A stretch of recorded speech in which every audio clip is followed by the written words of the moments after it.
Hey everybody, earlier today we were talking on the Game Dev Show a bit about abstraction, and I wanted to give everybody a real practical example that you can use in probably any game that you've got. I've got my game here for the multiplayer mastery course, and right now it loads data from the cloud. It actually pulls in all the characters that I've got here. Let's go delete heal 2.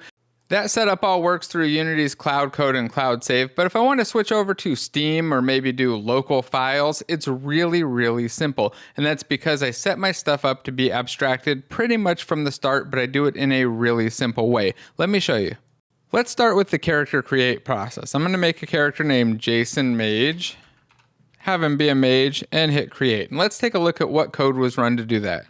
This is the create character method that's called when I click that button. It takes the name from the text and the class from whichever button was selected or whichever class was selected. Creates a create character request or just a create request so the name's a little bit shorter. And then here's the magic. It calls into this cloud save wrapper and tells it to create a character. This is how I set up a lot of my code. I'll make a wrapper for systems that I might want to change out in the future. I'm not completely sure about. And I'll just make them simple static classes with simple static methods. You can see right up at the top here, this is just a public static class, cloud save wrapper. It has methods like load all characters on client, which will grab all of the characters for a player ID and then pull them back down from the cloud. So what if I want to swap this out though? I said it was really easy. The process is, I would say, nearly I don't know how to explain how easy it is, but it's pretty easy as long as you're just a little bit careful and make sure you don't mess up your names and stuff. So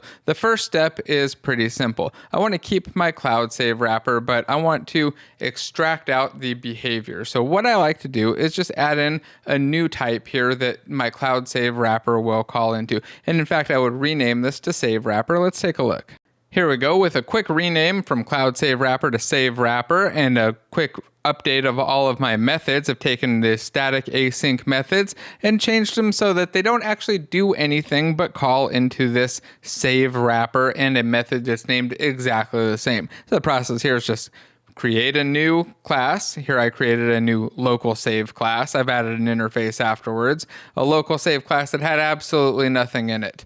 And I also created a cloud save class. So if I scroll up here, you see that I've got let's see if I can find it, a cloud save class. And actually start with the cloud save class. So I have this UGS cloud save wrapper. Start by creating that. Extract all of the functionality into that method or into that class from this save wrapper. So I took the cloud, load all characters on client, take all of that code, cut it, call save wrapper, load all characters on client, add the method, and then paste it in. Repeat that process for all 6 of my methods. And then I had a way to easily call the exact same code, but from an object that I could then replace, because with the static class, I couldn't replace it. Now, alternatively, I could have just made a save wrapper, another static one that was the local file save wrapper instead of a cloud save wrapper. But the downside to that is then I would have to go to all of the places that are actually accessing that wrapping code and then modify those every time I want to switch it back and forth.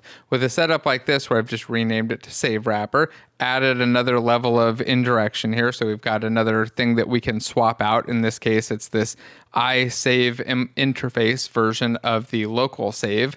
And then we call into that. And then if I want to change this back to UGS save, I can just go UGS wrapper. And now I'll be saving and loading from UGS. Let's take a look at the local save one though, because I think that it's a little bit interesting. So I'm going to do a build and we'll press play. And I want you to see what it looks like when we do a local save version, because it works exactly the same, except that we're going to be loading and unloading data from the local drive instead of online. So sign in is actually still using their authentication.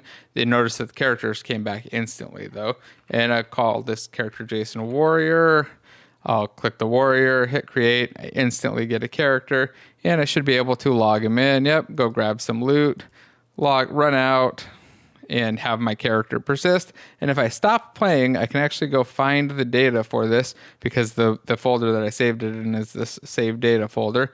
If I hit show in Explorer, I got to refresh because it's not going to show reload on the editor unless you hit refresh in there. But if I look here, I can see I've got my Jason Warrior JSON file. Stuff is saving and loading exactly the same. I didn't have to change any of my actual gameplay code. I just changed stuff inside of that logic or inside of that wrapper. And that's where I think the value is. And that's what wrapping really gets you. If you add, even just starting with a static class that you're calling into and out of instead of doing the functionality in whatever code that you're thinking, like you got a character and you're trying to load it, add a little wrapper that just loads characters and saves characters. You can then swap that out later and replace it with whatever you want if you want to, and it's nice and easy without having to change things.